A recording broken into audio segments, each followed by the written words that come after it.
The Galactic Coalition had cataloged 4,412 species across 9 star systems. They had seen telepathic hive minds negotiate peace treaties through shared dreaming. They had watched silicon-based creatures rewrite their own genetic code mid-battle. They had documented civilizations that had been warring for 6,000 years without a single casualty, because their concept of war was closer to what humans called a chess tournament. They had never been afraid of any of them. Then, Earth applied for membership. The intake form asked, "What is your civilization's primary conflict resolution mechanism?" The human delegate, a small woman with a scar running from her left ear to her collarbone, set down her pen and thought about it for 11 seconds. She wrote, "Depends on who started it. The coalition processed 3.7 million applications per cycle." That answer had never appeared before. It has not appeared since. What followed, what the coalition's historians would later call the orientation problem, began not with a battle, not with a declaration, not with any of the dramatic entry points that fill the first chapters of every other species membership file. It began with a training exercise. The coalition sent their finest military advisors to assess Earth's contribution force. Standard procedure. Every new member species submitted soldiers for evaluation, strength testing, tactical reasoning, endurance metrics, psychological profiling. It took 4 hours before the coalition advisors requested emergency extraction, not because the humans had failed the tests, because they had started administering their own.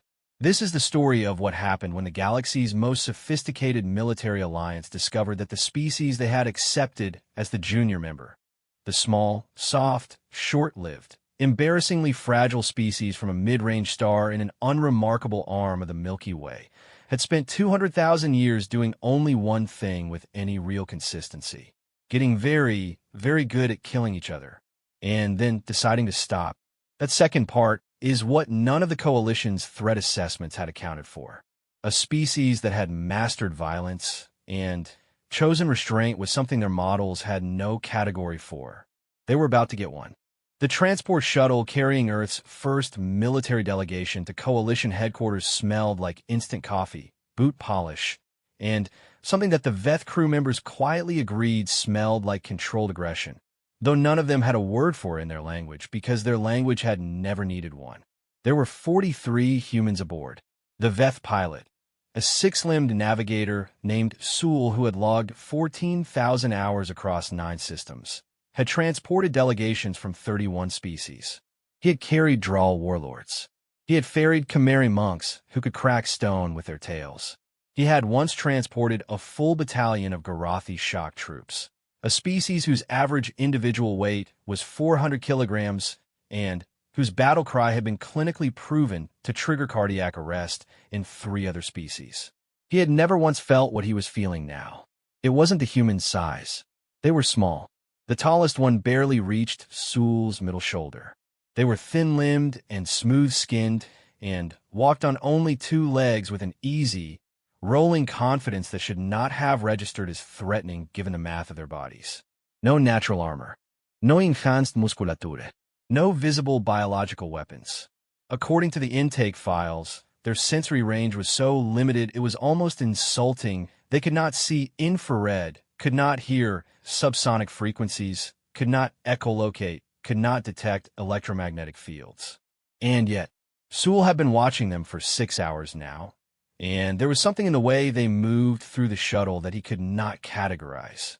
Not aggression, not threat display. It was more like awareness. Constant, quiet, 360-degree awareness. The kind that usually only showed up in prey species with high predation pressure. But prey species flinched. They startled. They clustered. These humans did not cluster.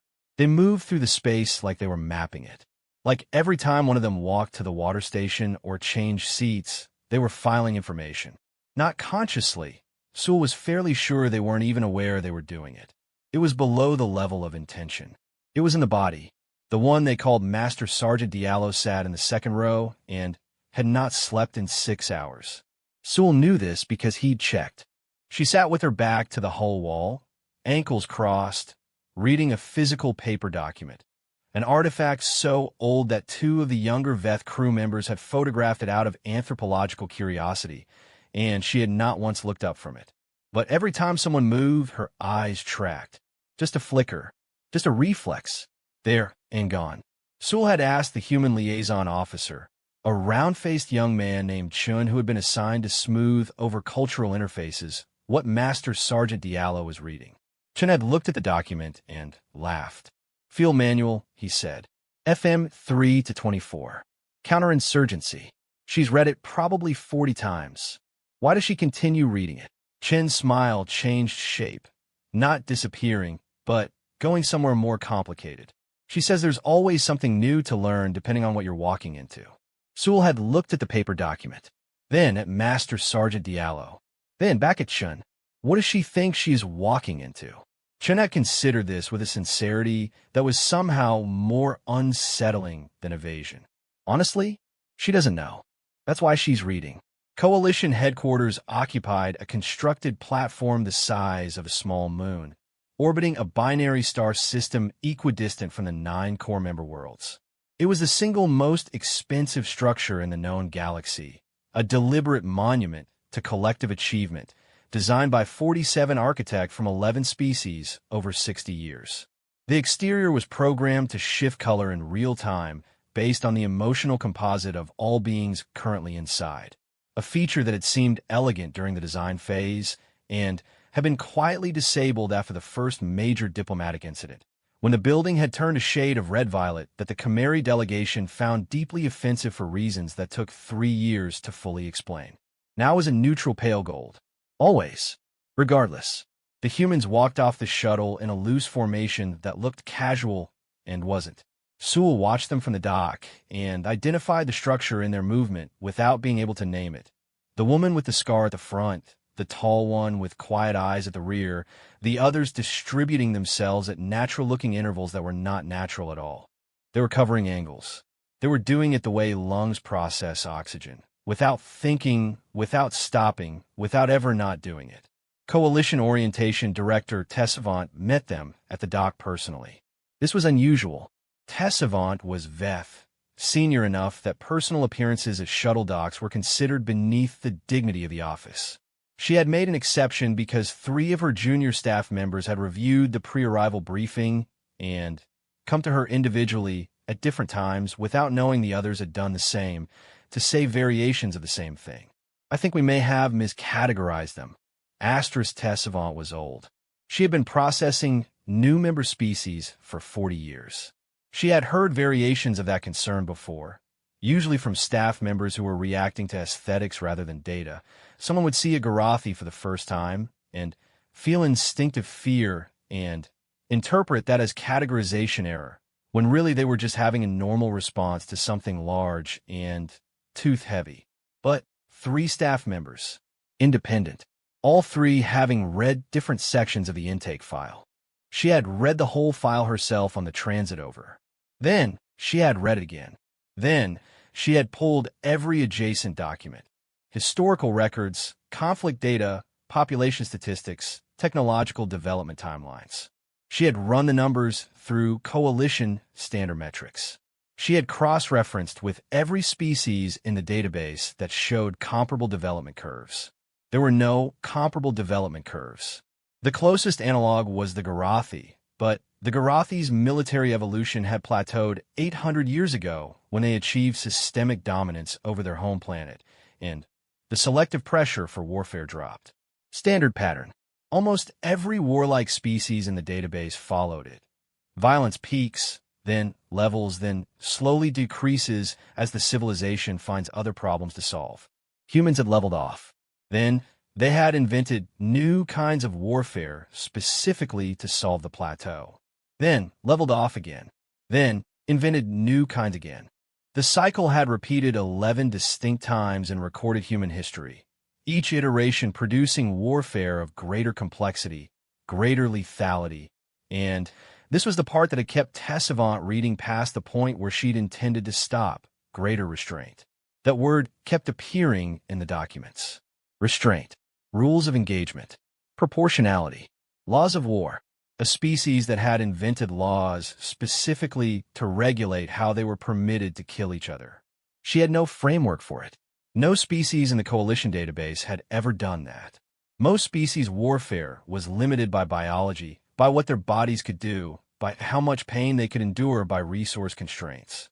Humans had repeatedly invented technology that removed those biological constraints, then immediately invented ethical frameworks to constrain the technology. They had built weapons capable of ending all life on their planet. Then they had built international agreements making it illegal to use them. Then they had spent 70 years arguing about enforcing those agreements while keeping the weapons and the arguments both perfectly intact. The weapons still existed. The arguments still continued. No one had used them. Tessavant had looked at this and thought, asterisk, they are not warlike. There's something we don't have a category for. Asterisk, she was standing at the dock when the humans walked off the shuttle, and the first thing she thought was that they were smaller than she'd expected. The biological data had prepared her for the size, but not for how the size would read. They moved like the universe owed them rent. The woman at the front, Master Sergeant Diallo, the file said, which meant something in their rank structure that Tessavant had not yet fully decoded, looked at Tessavant with dark eyes that did approximately 12 distinct cognitive operations in the half-second before she spoke. Director, Diallo said. Her voice was even. Warm, even. The scar on her face moved when she spoke. Master Sergeant. Tessavant extended the formal greeting gesture. Welcome to Coalition Headquarters. We are pleased to begin your orientation. Diallo's eyes went to the exits before Tessavant finished the sentence. Not obviously. Not threateningly. The way a person checks where the doors are when they walk into a room they've never been in before. The way a person does it when the habit has been in the body so long that the body does it without permission. Tessavant noted it. Noted that the four humans immediately flanking Diallo had done the same thing at the same time without looking at each other. Noted that the human at the very rear of the group had not looked at the exits because he was already facing the direction they'd come from, watching the dock. Thank you, Director, Diallo said. We're ready when you are. The Coalition's standard military orientation program ran 14 days. It had been designed for species that needed time to acclimate to the scale of the Coalition's operations, to understand the command structures, the communication protocols, the rules of engagement that governed Coalition military action, the cultural frameworks for understanding member species' military traditions. It was thorough. It was well-regarded. Species that completed it consistently rated it highly in post-orientation surveys. The humans completed the cognitive and strategic assessment components in 2 days, not because the material was simple. The Coalition strategic assessors were among the best in the galaxy, and the assessments they had designed tested multivariable problem-solving, adaptive tactical reasoning, long-range consequence modeling, and command decision-making under information scarcity. The tests were hard. Most species delegates needed the full 14 days, and some requested extensions. The humans asked to skip the introduction modules because they had read the provided materials on the shuttle. The assessor running their orientation, a Chimeri officer named Brevet Commander Haas, who had administered the program 48 times, had agreed to skip the introductions while privately assuming they had skimmed the materials and would struggle without the foundational briefings. They did not struggle. What they did, and this was the part Haas would report to Tessavant 4 times from 4 different angles, trying to find a framing that made it land correctly, was argue. Not with each other. With the assessments. The Coalition's strategic assessment scenarios were designed with correct answers. Every scenario had been vetted by senior strategists from 6 species. The correct answers were, genuinely, correct. They represented optimal solutions given the presented variables. The humans kept identifying correct answers and then explaining why the correct answers were wrong. Not philosophically, not abstractly, tactically. Master Sergeant Diallo had sat in front of Scenario 14C, a hostage scenario involving a fortified position, 17 civilian lives, and a hostile force with superior numbers, and produced the Coalition-validated optimal solution in 6 minutes. Then, she had looked up at Haas and said calmly, "This works if the hostile commander is rational." Haas had said, "The scenario specifies a rational hostile commander." Diallo had looked at him with an expression he couldn't read. The scenario specifies that the hostile commander has behaved rationally so far. That's different. She had then produced 4 alternative solutions based on what the hostile commander might do if their rationality broke down at different points in the operation. She had labeled them A through D. She had assigned probability estimates to each. She had noted which of her 4 alternatives preserved the most civilian lives if the optimal solution failed. Haas had looked at the alternatives. He had taken them to 3 senior strategists. All 3 had independently concluded that alternatives B and D were superior to the validated optimal solution. The validated optimal solution had been in the program for 9 years. He went back to Diallo. How did you develop these alternatives? She had looked at him with that same unreadable expression. Experience. What kind of experience? The scar moved. She smiled, but it was not quite a smile. The kind you don't get from scenarios. By the end of day 3, Haas had stopped administering the program and started taking notes. The humans moved through the coalition facility the way water moves through a new container, finding the shape of the space, the pressure points, the places where information pooled, and the places where it drained away. They were not disruptive. They followed protocol. They were unfailingly polite in a way that several coalition staff members described as slightly formal, as if politeness were a thing they had been trained in rather than a thing they had grown up with. Private Okonkwo, youngest of the delegation, couldn't have been more than 23 years old by human reckoning, held doors open for everyone he passed, and thanked every service worker by name after reading their identification tags, and had in the space of 2 days memorized the personal names of 47 coalition facility staff. He brought Sewell the pilot a cup of that terrible instant coffee on the second morning, because he had noticed Sewell watching them make on the shuttle with an expression of baffled curiosity. "Try it," Okonkwo said, holding out the cup. Sewell had tried it. It was objectively bad. "It's an acquired taste," Okonkwo said cheerfully. For what purpose would one acquire this taste? Okonkwo had grinned, wide, genuine, a little exhausted around the edges in the way all the humans looked slightly exhausted, like they operated at a wattage that even their own bodies found expensive. Caffeine. It keeps you awake. You consume a bad thing in order to remain alert. Pretty much. Sewell had looked at the cup, then at Okonkwo's young, open face, then at the older humans across the room, the ones with the quiet eyes, and the way they sat in chairs like they were waiting for the chairs to try something. He understood, suddenly, and with total clarity, the thing he had not been able to name for 6 days. The humans were not dangerous because they were violent. They were dangerous because they had been violent for a very long time, and they had survived it, and they had learned from every single second of it, and they had then gotten up in the morning and decided to be something else, decided it deliberately, imperfectly, repeatedly, the decision made fresh every day by 8 billion people who all carried the full memory of what their species was capable of. They drank bad coffee to stay awake. They memorized the names of strangers. They read field manuals 40 times because there was always something new. They smiled with their whole faces and watched every exit. Sewell handed the cup back. "Keep it." Okonkwo took it with both hands, the way you take something that matters. "Thank you, sir." "Sir." Nobody had called Sewell sir in 11 years. He went back to his navigation console and looked at the route home for a very long time. On day 4, the Coalition's Joint Military Assessment Board convened to review the orientation findings. Tessavant presented. She had been presenting findings for 40 years, and she was good at it. Measured, clear, precise. She did not editorialize. She laid out data and let the data speak.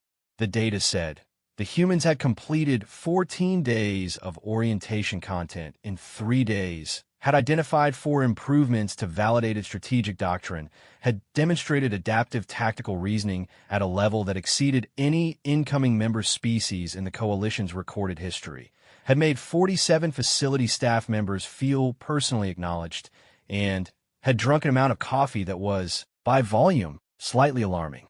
The board heard the data. Then Admiral Vrex of the Garathi said what everyone in the room was thinking, and none of them had wanted to say. They tested us on day 1. Tessavant had already seen it in the files. The positioning on the shuttle. The exit mapping at the dock. The way Diallo's alternatives to Scenario 14C weren't just tactical options. They were a message. Asterisk, we see your optimal solution. Here is what it misses. Now you know that we see what it misses. Asterisk, yes, she said. They passed. Yes. Vrex, who was large and old and had fought in 6 wars and understood exactly what he was saying, looked at the ceiling for a moment. Good, he said, and he sounded like he meant it, and Tessavant understood why.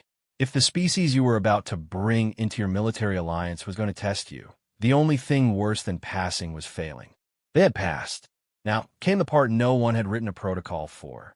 Now came the part where they figured out what to do with killers who had decided on purpose every single day to be something better. Starting tomorrow, the first joint operation briefing was scheduled for 0700 on day 5 of the orientation. At 0640, Master Sergeant Adiz Diallo was already in the briefing room. She was not reviewing materials. She was sitting in the chair at the far left of the table, the chair that faced the door, the chair that had a wall at its back, the chair no one had assigned her, with her hands flat on the table and her eyes closed. Not sleeping. Her breathing had the particular rhythm of someone doing something intentional with it. In and out at 4-second intervals, the kind of breathing that was a practice tool rather than a bodily function. The Khmeri aide who had arrived to set up the room saw her and froze. She was not doing anything threatening. She was sitting with her eyes closed. The aide could not explain, later, why he froze, could not point to anything specific in what she was doing that registered as danger. It was more like walking into a room and realizing something is already living in it, something that got there before you and settled in deeper. He set up the room very quietly and left before she opened her eyes. Coalition Brigadier Commander Sen arrived at 0658 with his full staff.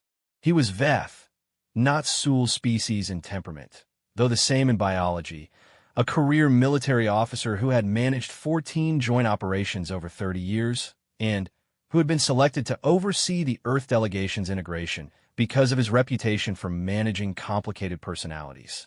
He had worked with Garathi warlords. He had integrated draw units whose concept of chain of command ran perpendicular to coalition doctrine in ways that had taken 3 years to untangle. He had read everything available about humans before this meeting. He walked in and found Diallo sitting with her eyes open now, hands still flat on the table, watching the door with an expression that was entirely neutral and somehow communicated very clearly. Asterisk, I have been here longer than you. I already know this room. Asterisk Sin sat at the head of the table. His staff took their seats. The rest of the human delegation filed in at 0659, all 12 of them, all in the same clean uniforms, all doing the same thing Diallo had been doing with their eyes before they sat down. The room reading, the exit cataloging, the quiet geometry of threat assessment running in the background of every face. Good morning, Sen said. Good morning, sir, the humans said, in unison. Not because they had planned to, it was the reflex of people trained to respond to authority in a particular register. Sen had been briefed on this. He had been told it was a cultural signifier and not an indication of individual subordination of thought. He was still slightly unnerved by it. Today, he said, we will be reviewing the operation parameters for your integration into coalition joint forces. The current active deployment is Operation Amber Chain, a pacification and stabilization mission in the Varen system. He pulled up the holographic map. The Varen system contains 2 inhabited worlds. The primary conflict is between the Varen native population and a mercenary force that has been operating in the system for 11 years under contract to a mining consortium. The coalition's mandate is the protection of civilian populations and the negotiated removal of the mercenary force. He watched the humans look at the map. He had shown this map to 12 other species delegation forces during his career. Most of them looked at it the way anyone looks at a new piece of information, taking it in, processing it, beginning to form questions. The humans looked at it the way a surgeon looks at a scan. They weren't asking questions yet. They were making diagnoses. It was Lieutenant Reyes who spoke first. She was young. Sin would have guessed mid-20s by the very inadequate metrics he had for reading human age, and she had a quality of stillness that sat oddly on someone so young. Like she had been very noisy once, and had learned, at some cost, to be quiet. "The mercenary force," she said. 11 years in theater. "What does their command structure look like?" Sen looked at his briefing file. Standard mercenary organization. Commander, sub-commanders, unit leaders. Any turnover in that time? Significant turnover. Mercenary forces of this type experience high attrition due to so the people currently holding the command positions were not the people who took the original contract. Sen stopped. He had not thought about it that way. He looked at his intelligence officer, Commander Preth, who was already pulling up subsidiary files with the expression of someone who also had not thought about it that way, and was now realizing he should have. "Correct," Preth said slowly. The original command structure was replaced approximately 4 years into the operation. Current command has been in place for 7 years. Different people, Reyes said. Different reasons for being there. Different relationship to the original contract. She was looking at the map, not at either of them. 7 years is long enough to have a lot of different reasons for not leaving. The room was quiet. "What is your point, Lieutenant?" Sen asked. Reyes looked at him then, with those two still eyes. "Negotiated removal assumes they want to leave, or that they can be made to want to leave. I need to know which group we're actually dealing with."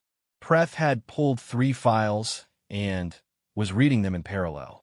There is significant intelligence suggesting the current command structure has developed local ties. Property. Informal relationships with native population subgroups. Some units have been in position long enough to they've gone native, Diallo said. Everyone looked at her. She was still looking at the map. "It's a documented phenomenon," she said. "In prolonged occupations. The occupying force stops being an occupying force and starts being a competing local power structure. Different problem, different solution." Sen had spent 6 hours with the operation files.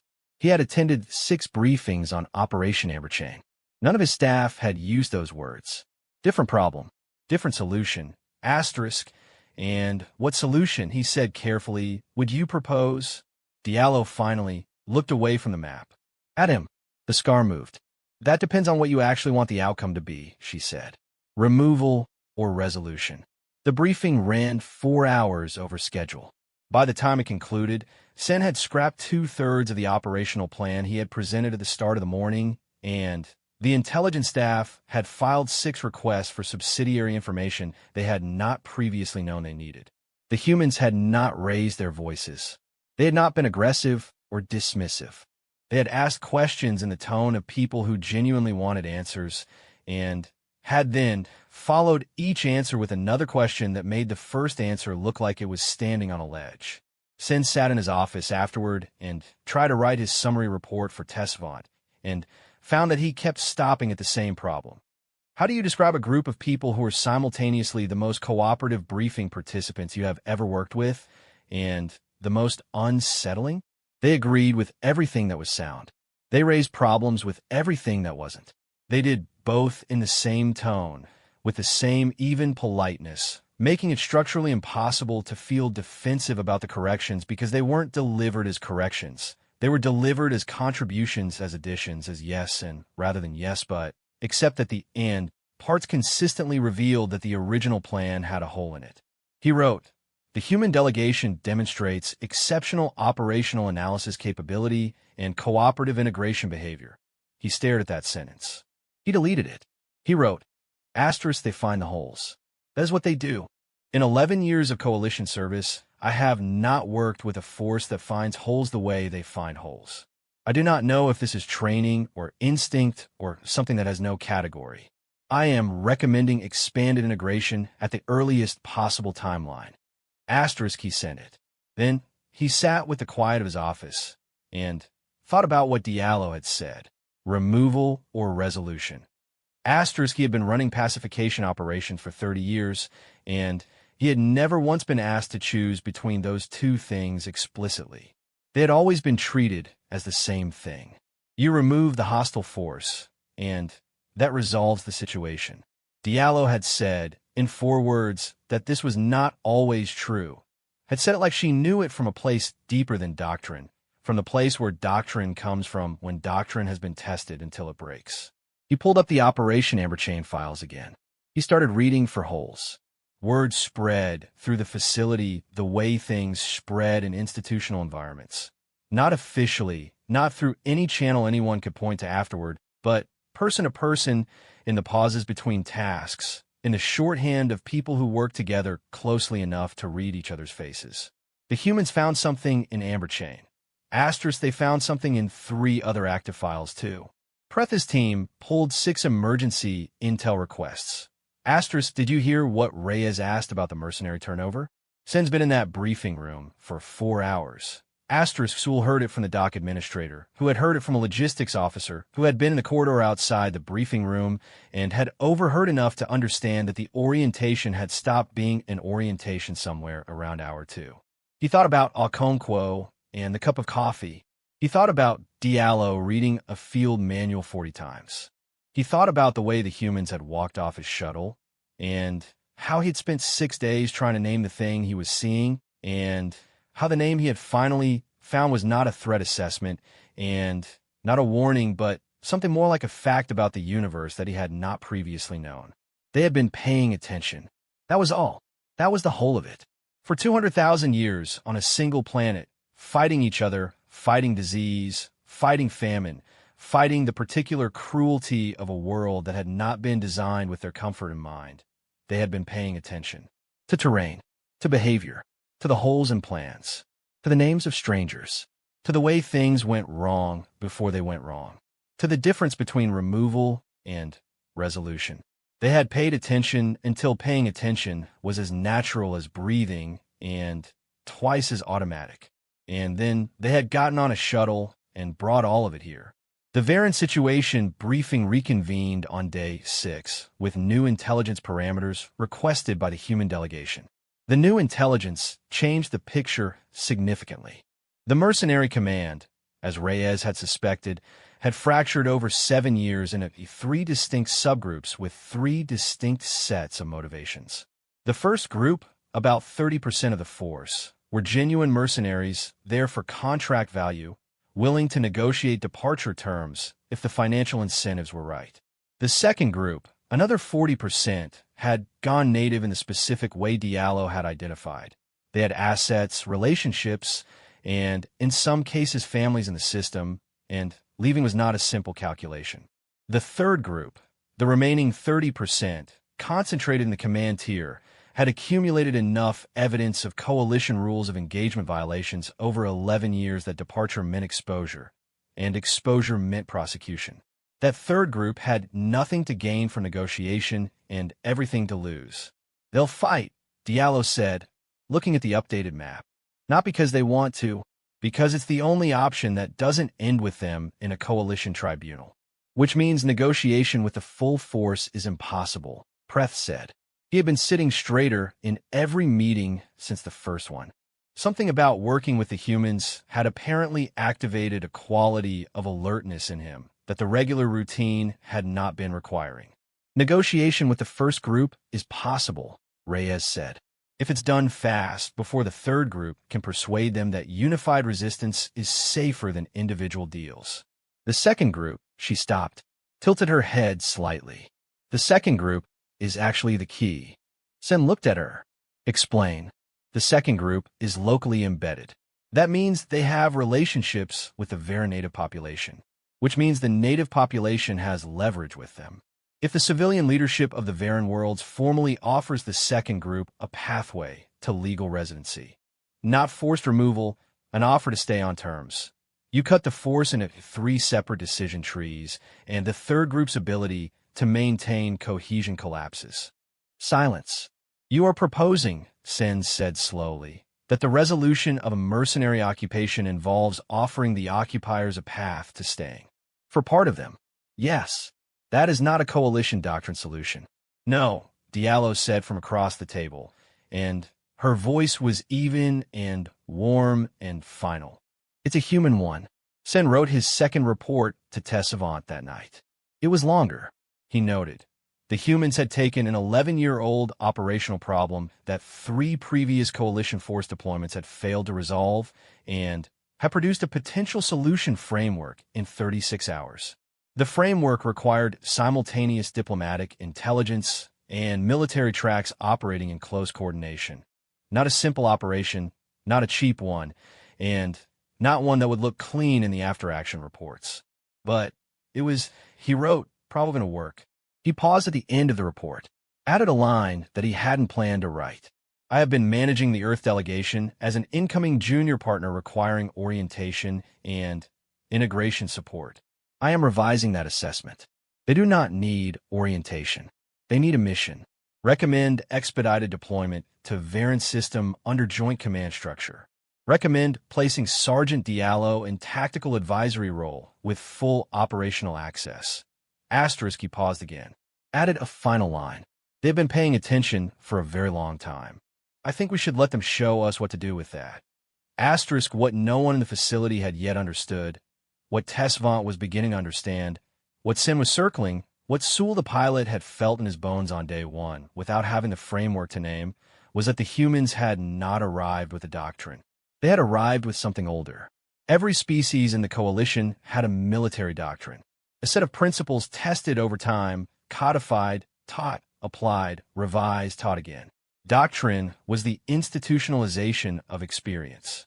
You learned things, you wrote them down, you taught the next generation the things you wrote down, and the next generation fought according to what was written until something broke, and you revised. Humans had doctrine too. They had filed manuals 6 inches thick on every aspect of military operations. They had doctrine coming out of every historical pore. But underneath the doctrine, below it, behind it, in the place where doctrine comes from, they had something else. Something that wasn't learned from books because it predated books. Something that wasn't taught in academies because it predated academies. They had the accumulated scar tissue of every mistake their species had ever made. 200,000 years of it. Every war lost. Every plan that had holes. Every negotiation that failed because someone forgot to ask whether the people across the table actually wanted to leave. Every occupation that went wrong because no one asked removal or resolution. Every operation that succeeded in doctrine terms and failed in human terms. All of it. All of it. And every human who walked through that door, not as memory. They didn't remember it consciously, any more than Diallo consciously decided to map exits, but as the body's knowledge, the knowing in the bone. They had walked into coalition headquarters as a junior species requesting membership. They had the institutional memory of a civilization that had been doing this longer than the coalition had existed. And they had brought all of it, every scarred and terrible and carefully preserved ounce of it to help. Tessavant finished reading Sin's second report at 2,300 facility time. She sat with it for a long time. Then, she forwarded it to the Joint Command Board with a single added line. I concur. Expedite. Asterisk, the Varren system smelled like iron and burnt ozone. Diallo registered this the moment the transport door opened. The particular combination of industrial overextraction and weapons discharge that she had filed under contested territory in the part of her brain that ran the environmental intake. The part that never slept.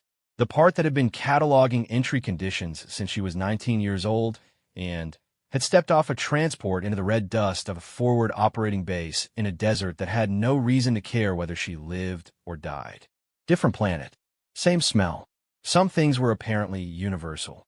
The Varren system's inhabited primary world, called Verusar by its native population, called System Asset 1 by the mining consortium's corporate filings, was a mid-range rocky world with a nitrogen-oxygen atmosphere and a surface temperature that sat 3 degrees warmer than comfortable at the equatorial latitudes where most of the conflict had concentrated. The landscape, where they'd landed on the outer perimeter of what the operational maps marked as the gray zone. The contested buffer between civilian settlements and mercenary-held extraction sites was flat and rust-colored and went on in every direction with the unapologetic bleakness of a world that had not evolved scenery for the benefit of visitors. The Coalition Advance Force was already on the ground. A Khmeri rapid deployment team of 60 soldiers occupying a fortified forward position 3 kilometers south of the gray zone boundary. Their commander, a senior officer named Ro, whose actual name Diallo had not yet learned to pronounce with confidence, had met the human delegation at the landing site with the air of someone performing a courtesy that their schedule did not technically have room for. "Master Sergeant," Ro said.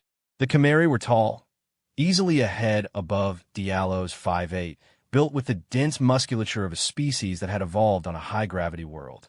Ro looked at her the way large people sometimes looked at small people. Not contemptuous, more like the way you might look at something fragile that someone has inexplicably handed you to hold. Diallo had been looked at this way for 20 years by people whose assessment she had eventually corrected. "Commander Ro," she said, "thank you for the perimeter access." "You'll be operating in an advisory capacity," Ro said, firmly, in the tone of someone preempting an argument.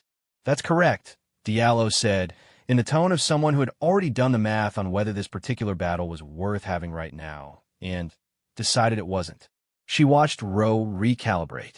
He had expected pushback. Most attached advisory units pushed back on the advisory designation immediately.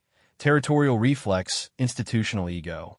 She had nodded and moved on, and now he was slightly off balance, which was not where she needed him but was better than hostile. "I'd like to begin with your current intelligence picture," she said.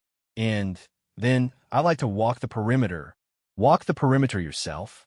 "With 2 of my people, yes." Ro looked at the flat, rust-colored landscape that extended toward the gray zone with the energy of something that was patient about hurting you.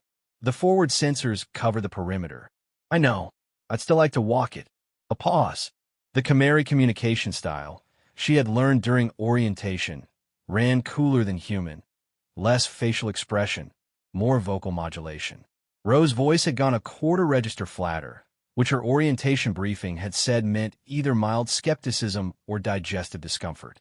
She was betting on skepticism. "Why?" he asked. "Because sensors tell me what is there," she said. "Walking tells me what isn't." She walked the perimeter with Reyes and a quiet, broad-shouldered sergeant named Nkosi, who had grown up on the South African high veld and had an eye for ground that had taken him 11 years to develop, and that he used the way other people use sonar. They walked in a loose triangle, not too far apart, not too close, covering each other's blind spots without having to discuss it. The rust-colored ground crunched under their boots. The sky was a pale, grayish blue, 3 shades off from Earth familiar, the kind of difference that lodged in the peripheral vision and quietly nagged.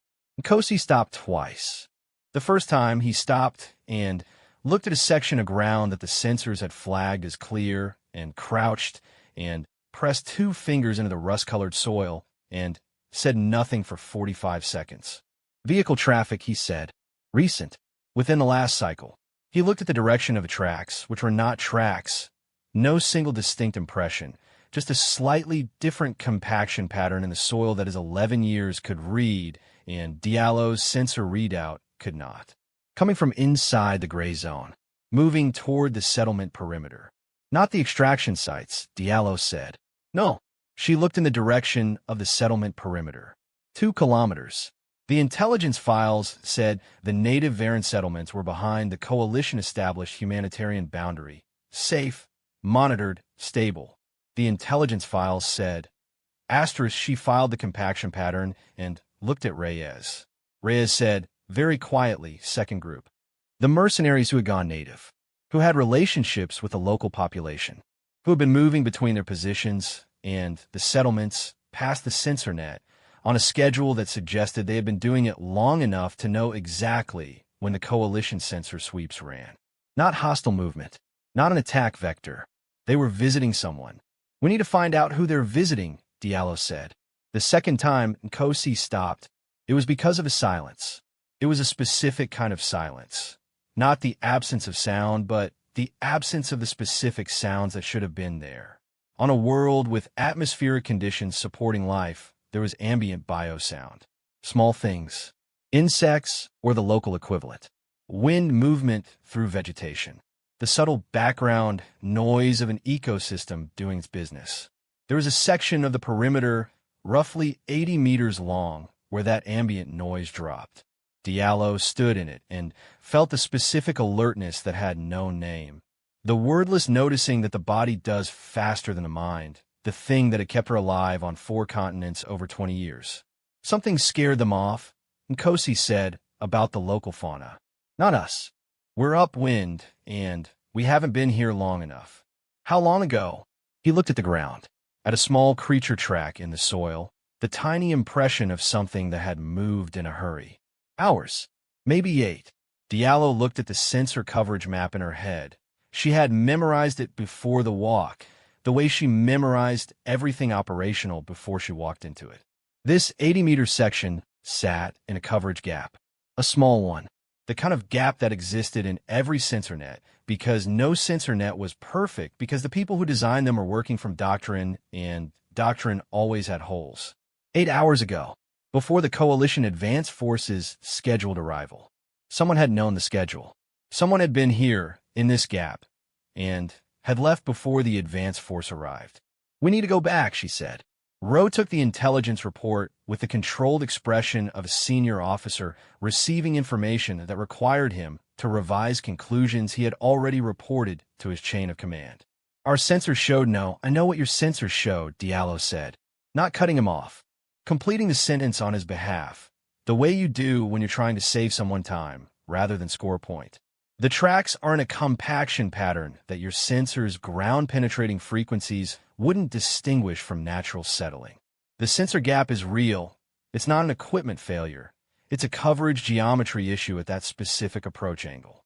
And whoever was standing in it 8 hours ago knew about both of those things.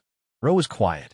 Someone inside your operations planning cycle, Diallo said, or someone who has been watching your sensor patterns long enough to reverse engineer the gaps. More quiet. How long has this advanced force position been active? She asked. 6 weeks. Then, the second option, she said. 6 weeks is enough time to map coverage patterns if you're patient and you know what you're looking at. She paused. And they have been here for 11 years. They know this ground better than your sensors do. Rowe looked at his intelligence officer, who looked at the floor. We had not found any of this. I need full access to your operational planning archive for the last 6 weeks, Diallo said. That is not standard, I know. I am asking anyway. Another pause, Rowe's voice dropping to that quarter-register flat note. You expect to find something in 6 weeks of planning records that my intelligence staff has not identified. I don't know what I'll find, she said. That's why I need to look. He gave her the access, not because he was convinced, because he was a professional, and professionals did not let institutional pride prevent them from running down an open question. And Diallo had given him an open question that he could not close without the answer. She spent 12 hours in the planning archive. She found 4 instances where operational timing had shifted in ways that benefited the Mercenary Third Group's defensive positioning. Small shifts, each one individually explicable by logistics, weather, supply chain variance. Together, they were a pattern. Someone was telling the Third Group where to expect the Coalition's next move. Not the Second Group, who had been visiting the settlements. Not the First Group, who wanted their contract paid out and their exit arranged. The Third Group, the ones with nothing to lose from prolonged conflict. The ones who would fight. Someone inside the Coalition operation was feeding them information. Diallo sat with this for a long time. Then, she did what she always did with something too large to carry alone. She took it to her people. The human delegation's assigned quarters were 4 rooms in a corner of the forward facility that had been allocated with the comfortable condescension of people giving a junior partner a space out of the way. The rooms were adequate. They were also, Diallo had noted on arrival, positioned near the facility's primary data relay, and the wall that faced north faced the gray zone at exactly the angle of the sensor coverage gap. She did not think this coincidence was arranged. She thought it was luck.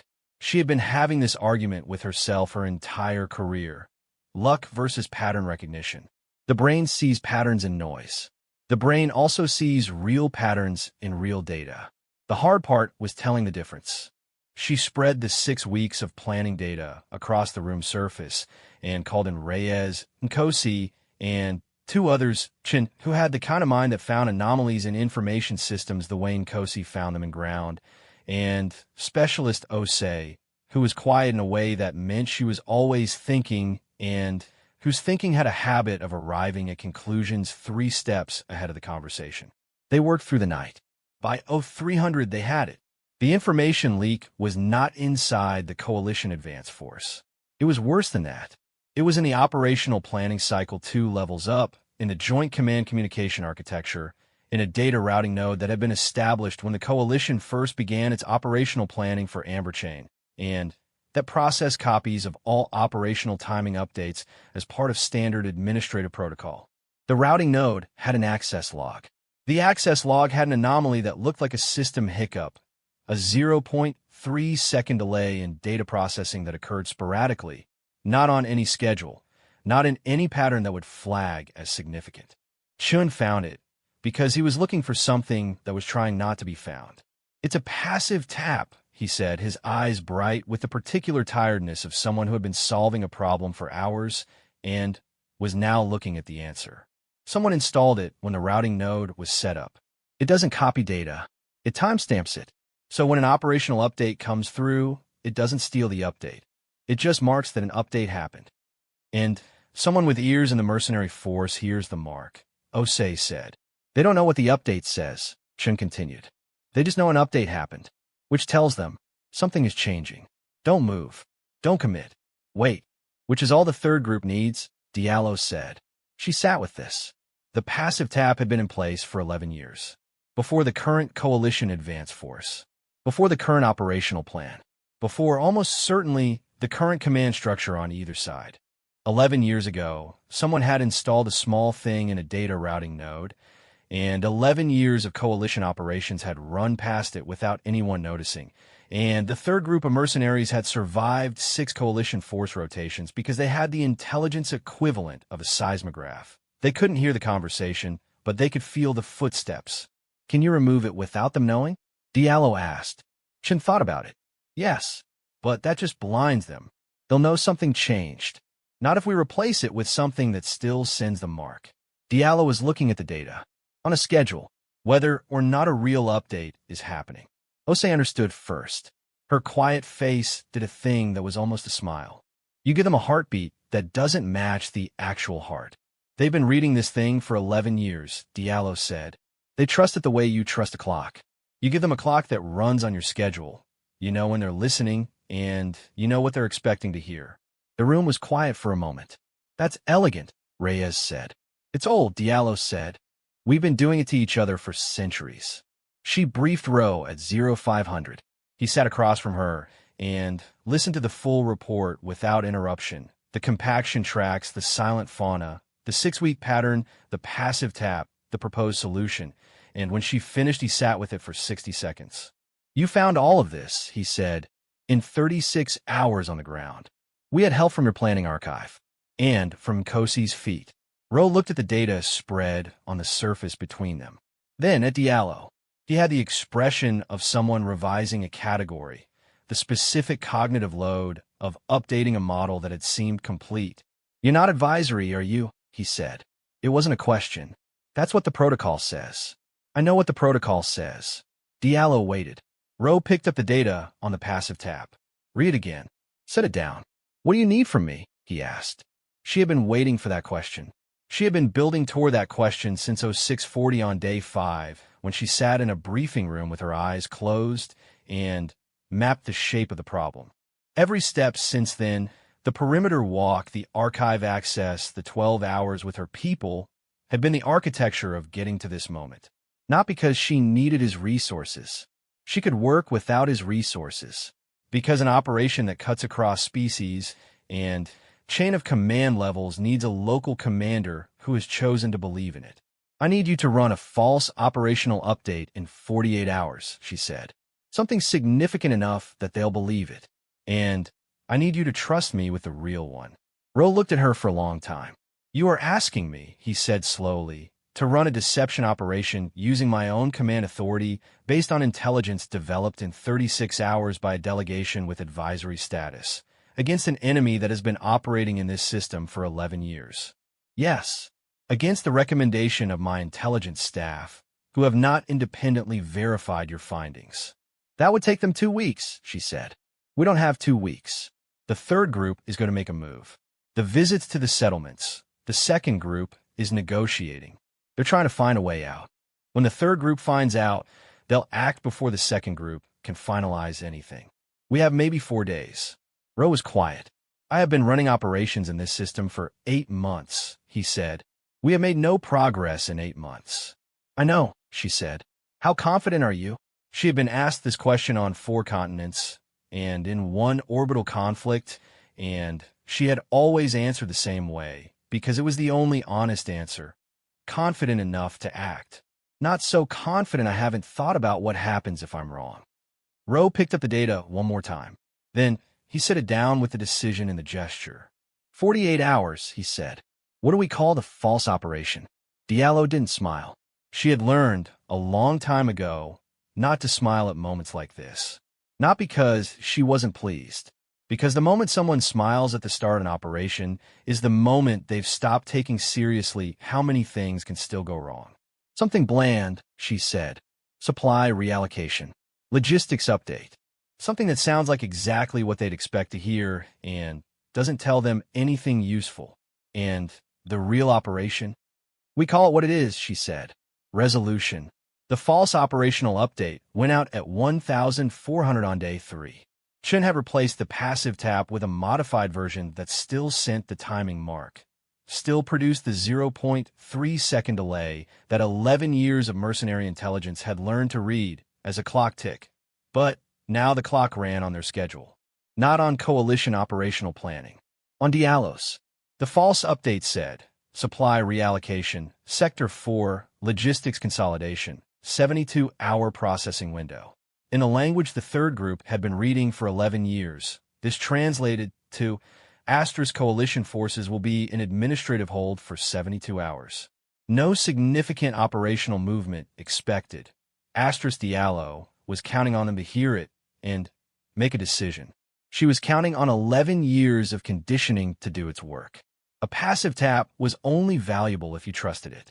If you had been trusting it for 11 years without a single false positive, your trust was structural.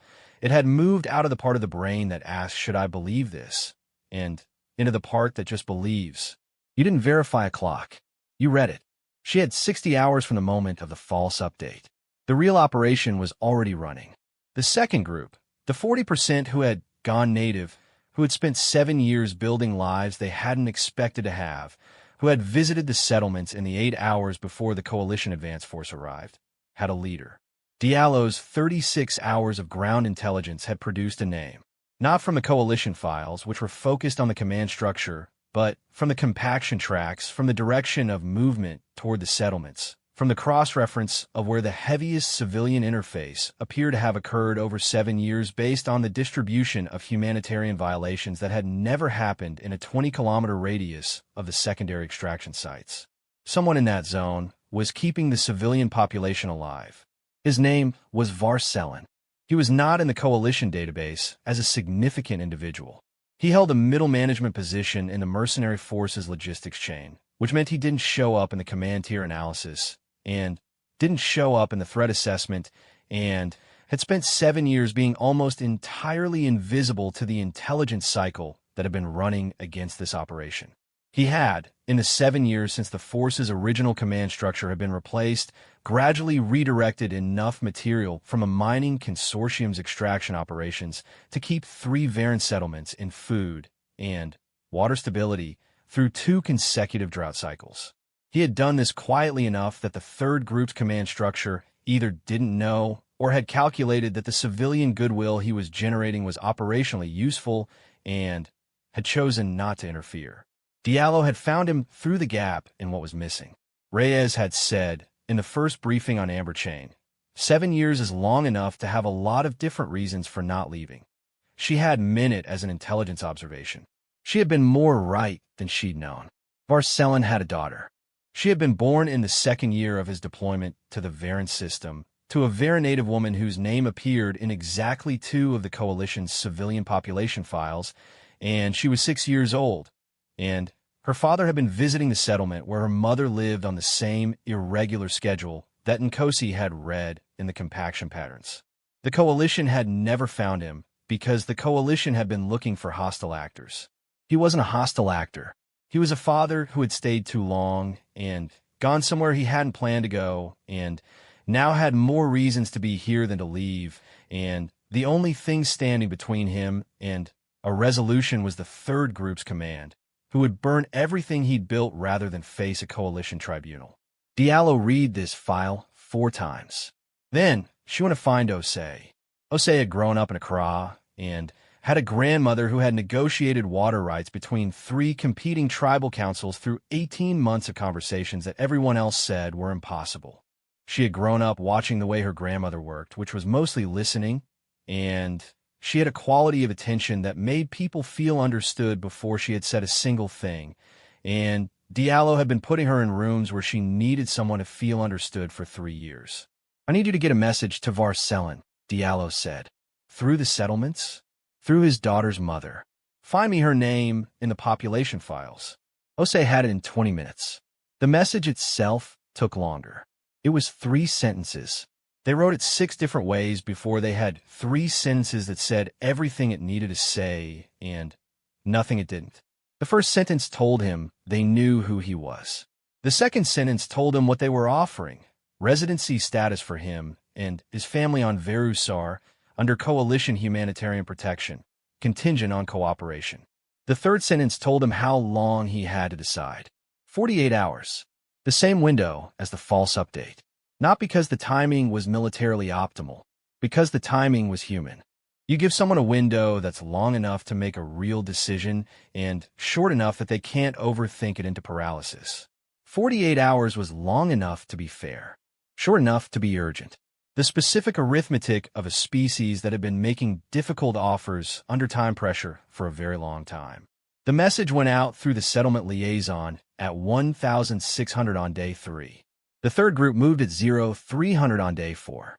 Not toward the coalition forward position, toward the settlements. Toward Varscellin. Diallo had expected this. She had expected it with the particular resignation of someone who spent a career watching the same pattern play out. The third group had been patient, and patient people move when they finally decide, and they move at 0300 because 0300 is when the enemy's attention is lowest and the defenders will is softest. She had been awake since 0100. The entire human delegation had been awake since 0100. Not because they'd been ordered to, because 0300 on an operation day was not a time you slept unless sleep was a tactical decision. It was a thing the body knew. The body didn't ask for permission. Rose Khmeri Rapid Deployment Team was in position at the settlement perimeter by 0230, moved into blocking positions through a route that kept them out of the third group's sensor coverage, a route that Diallo had selected from the ground walk data, the coverage gap, the 11 years of operational pattern analysis.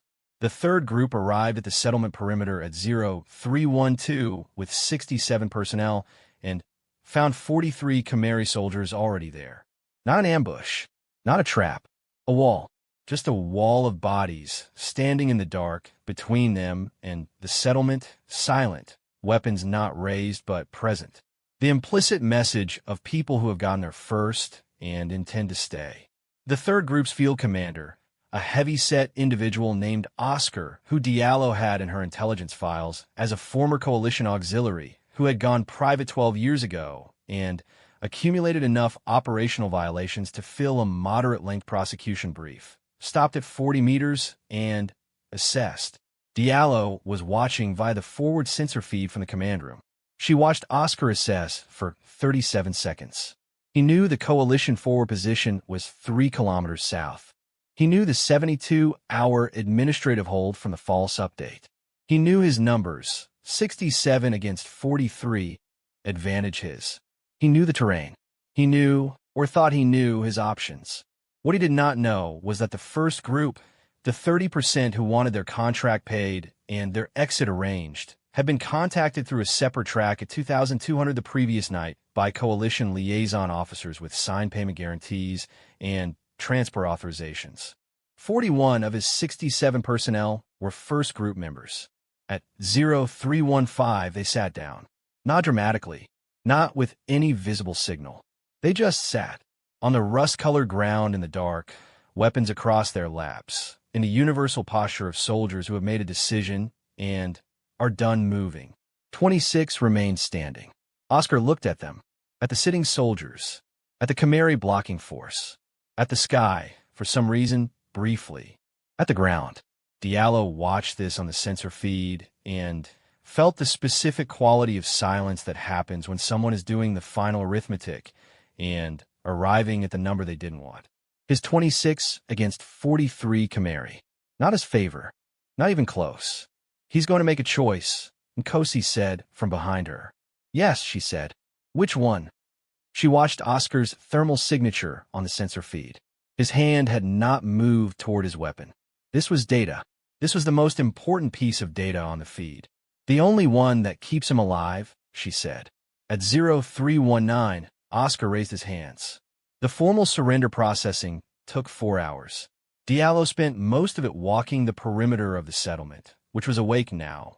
Lights on, the Varan civilians at their doorways watching the processing with the careful attention of people who had been watching military operations happen in their territory for 11 years and had learned exactly how close to watch from. She stopped when she found Varscellin. He was standing at the edge of the settlement boundary with a small girl on his hip, 6 years old, with her father's eyes and her mother's jaw and the complete unself-consciousness of a child who does not yet understand that she is standing in the aftermath of something, and a woman beside him who was watching the processing with the particular expression of someone who has been waiting a long time for an outcome and is not yet sure what to do with having it. Diallo stood at a respectful distance. Varscellin looked to her. He was not what the files had suggested. The files suggested logistics, middle management, operational invisibility. He was in person, someone who had been carrying something heavy for a long time and had organized his entire posture around the weight. You found me through the drought records, he said. His translator rendered it in flat, standard audio. His tone was something else. Yes, she said. And through my daughter? Yes. He held the girl a little tighter. She grabbed at something on his collar and examined it with the total absorption of very young children studying the world one component at a time. The offer stands, Diallo said. Residency status. Coalition Humanitarienne Protection. For you and your family. Why, he asked. Not skepticism. Genuine question. Why would you do this for someone who has been part of this for 11 years? She had been thinking about how to answer this since she'd written the 3-sentence message. Because removal and resolution are different things, she said. And we're here for resolution. He looked at her for a long moment. Then he looked at his daughter, who had found whatever she was looking for on his collar and was now regarding it with the serious intensity of someone arriving at a conclusion. My daughter, he said, was born here. I know, Diallo said. She has never been anywhere else. I know. He said nothing more. He didn't need to. She had already written the paperwork. Rowe found her at 0900, standing on the rust-colored ground outside the settlement, watching the first transport arrive to begin the first group evacuation. Oscar's lawyers will be a problem, he said. They will be, she agreed. The third group's command tier has coalition operational violation exposure going back 7 years. Yes. The prosecution timeline could affect the stability, I know. She watched the transport. There's a framework for that. We've done it before, where you hold prosecution contingent on cooperation with ongoing stabilization. You don't grant immunity, you delay proceedings in exchange for specific behavioral compliance. It keeps them invested in the success of a resolution rather than the disruption of the prosecution. She paused. It's an FM 3-24. Chapter 9. Rowe was quiet for a moment. The field manual, he said, that your staff read on the shuttle. The one she's read 40 times, she said. Yes. Another pause. How many problems in this operation? Rowe said. Carefully, had you already anticipated before we landed? She considered this question with the honesty it deserved. Most of them. Not the passive tap, that was new. But the structural dynamics, the group fracture, the local embeddedness, the prosecution complication. She paused. These aren't unique situations. These are patterns. They happen when a military force occupies territory long enough to stop being a temporary presence and start being part of the ecosystem. We've watched it happen. We've done it. We've had it done to us. On Earth. On Earth, she said. A lot. Ro looked at the rust-colored ground. At the transport. At the small girl, who was now chasing something near the settlement boundary with the tireless energy of 6-year-olds in all corners of the known galaxy. You came here, he said, with 200,000 years of making these mistakes. And surviving them, she said. That's the part that matters. He was quiet for a long time. The transport finished loading. The first group's soldiers, faces that looked tired and relieved in the way of people who had been waiting for an exit that finally arrived, walked the boarding ramp with their belongings and whatever each person had reduced their 11 years to. What happens now? Ro asked. Now the second group helps us stabilize the extraction sites under coalition oversight. They know the operations better than our engineers do. The third group's command cooperates with the prosecution framework or forfeits it. The first group goes home. She watched the ramp close. And Varscellin's daughter gets to stay in the only home she's ever known. Ro said very carefully, "This is not how we do things." "I know," Diallo said. "Coalition doctrine does not include prosecution delay frameworks or residency offers for hostile force personnel." "I know. You did it anyway." She looked at him. The scar moved. Not a smile exactly. Something that had been through enough things to have arrived at something quieter than a smile. "We've been doing things that weren't in the doctrine since we had doctrine," she said. "The doctrine is supposed to catch up eventually." She picked up her field manual from where she'd set it on a supply case. FM 3-24. Chapter 9. She'd already made notes in the margins. She always made notes in the margins. Every time, something new to learn. The after-action report for Operation Resolution ran 340 pages. Tessavant read all of it.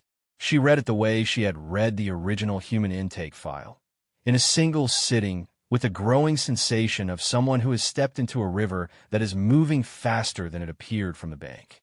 The report documented everything. The ground walk intelligence, the passive tap, the false update, the simultaneous 3-track operation running against 3 distinct subgroups with 3 distinct motivation sets. The prosecution delay framework. The residency offer. The timing architecture that had given Varscellin 48 hours, because 48 hours was a specific arithmetic of a real decision made under real pressure. Every piece of it was individually explicable. Together, it was something she did not have a category for. Not because it was unprecedented in the abstract, intelligence operations, deception campaigns, and asymmetric negotiation frameworks all existed in coalition doctrine, scattered across decades of accumulated procedure. But they existed in separate chapters, separate departments, separate specializations. The intelligence officers did intelligence. The negotiators negotiated. The combat forces fought. The humans had done all 3 simultaneously, with 12 people, in 36 hours on unfamiliar ground. She pulled the personnel files for all 12 members of the Varan delegation and read them with the new eyes she had been developing since day 5 of orientation. She was looking for the training program that produced this, the specialization track, the institutional framework that taught 12 soldiers to function as a simultaneous intelligence negotiation combat unit, without any of the coordination friction that coalition forces experienced when combining those functions. She found it. In every file, in different forms, under different names, combat deployments, peacekeeping rotations, civilian reconstruction assignments, counterinsurgency tours, humanitarian operations, advisory missions. The individual assignments varied enormously by geography, by conflict type, by coalition equivalent mission classification. What they had in common was that every single one of them had required the individual to do multiple things at once.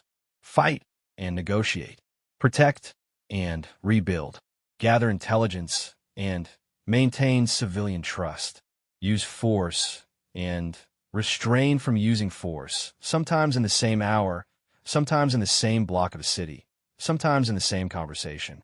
Not because the doctrine required it, because the situations required it, and the doctrine was always slightly behind the situations, and the people had to improvise in the gap between what the manual said and what the world was doing.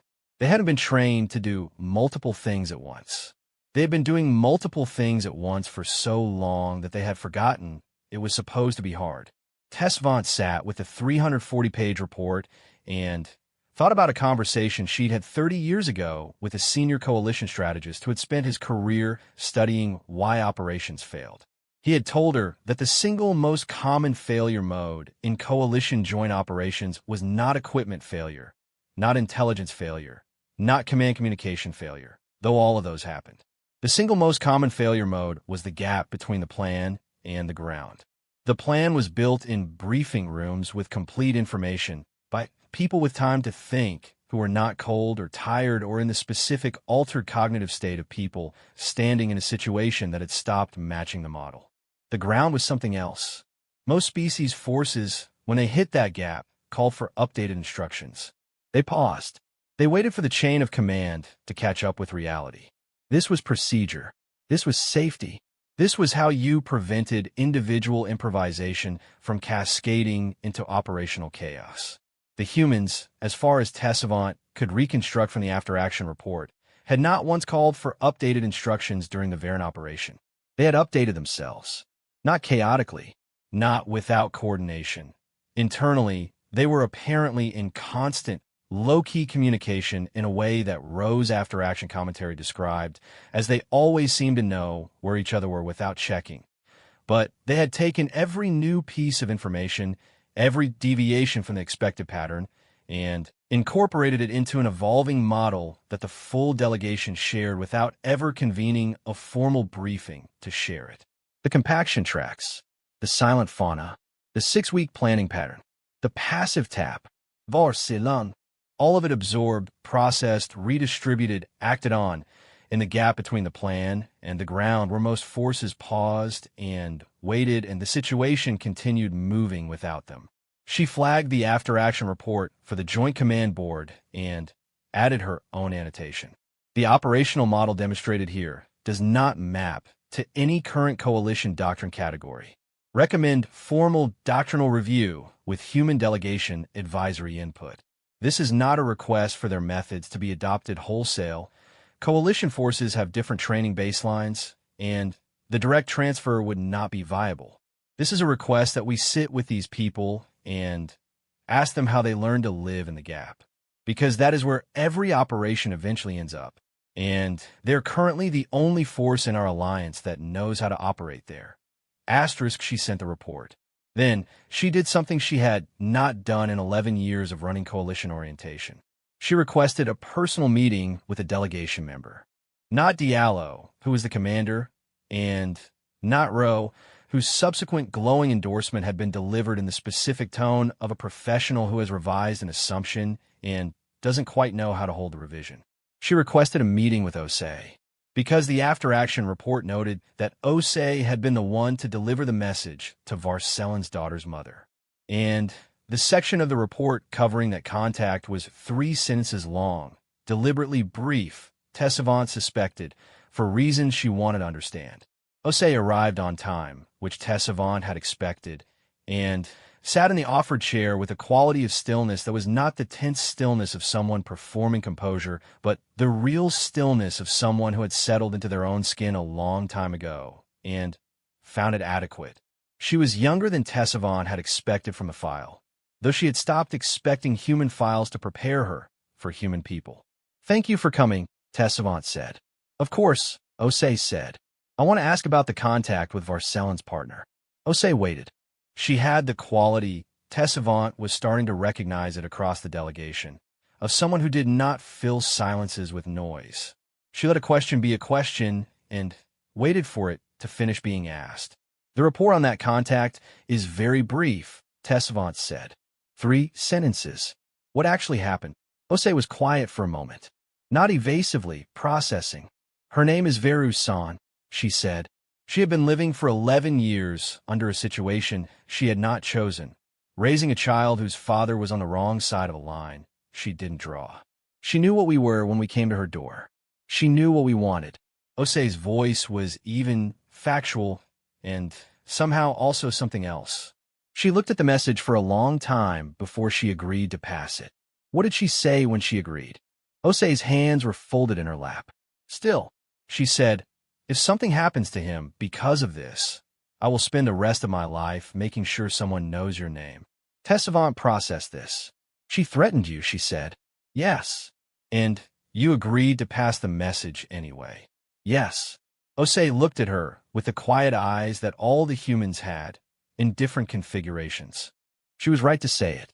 She had no reason to trust us.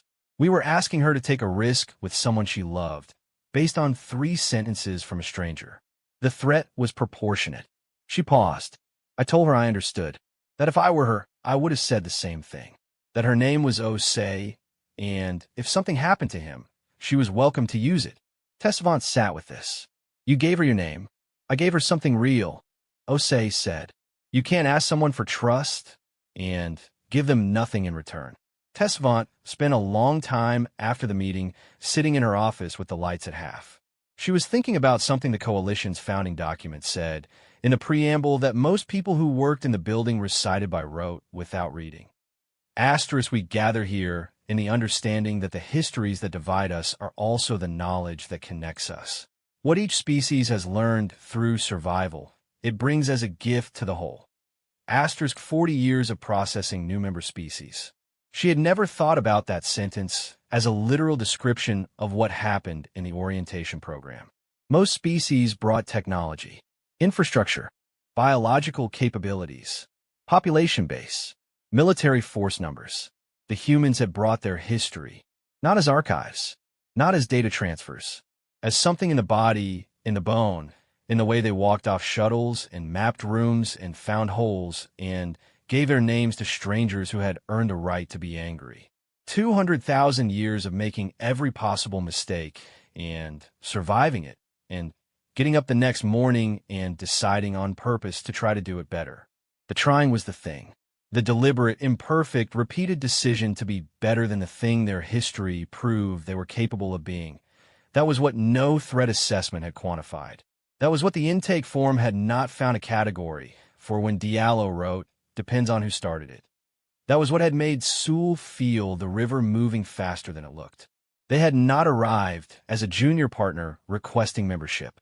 They had arrived as something the galaxy had not previously produced, a species that had earned its violence in full and then, with full knowledge of what they were capable of, had decided on a different metric for achievement.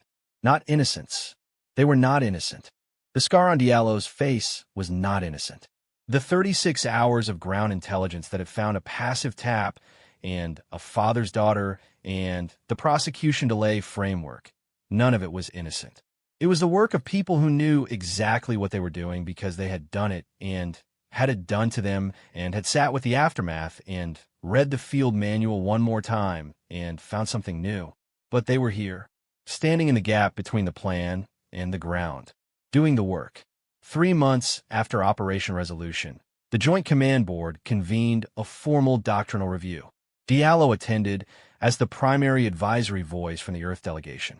She sat at a table with senior coalition strategists from 6 species and a pile of FM3 to 24 that she had annotated to the point where the original text was barely visible under the margin notes. The review ran 5 days.